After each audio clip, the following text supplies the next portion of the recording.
In the continuation of the starting file menu, we come to the save and save as option. If you have created your PowerPoint file before and you create some changes in this file now, you can use a save option to save the changes you have made. That the shortcut key of this is Ctrl+S, that this option can be done from file menu, save, shortcut key of Ctrl+S, and also by clicking on this icon in the quick access toolbar.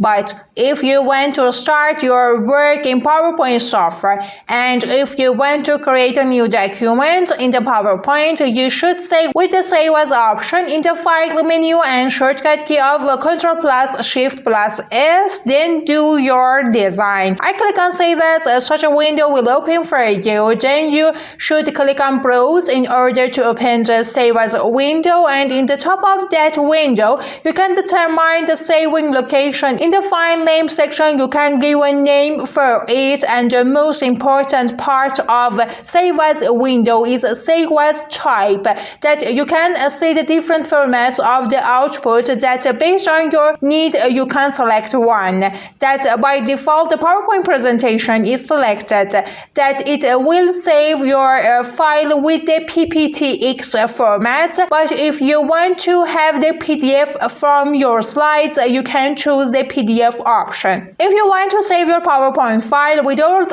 version of 97 and 2003, you can choose a PowerPoint 97 2003 presentation. And the other useful option in this section can be MP4 video, that when you made a motion graphic in your slide and at the end you want to have a video of that file, you can choose MPEG or even GIF option. But if you want to take a photo output from your PowerPoint slides, you can select JPG, PNG or TIFF, that usually JPG and PNG options are common. So based on the usage of these options and your need, you can select one of them. Now I select JPG option and want to save the slides of my presentation as picture. Then if I click on the save option, this window will appear and asks which slides do you want to export. That you want to export all or the current selected one. Based on your need, you can choose one option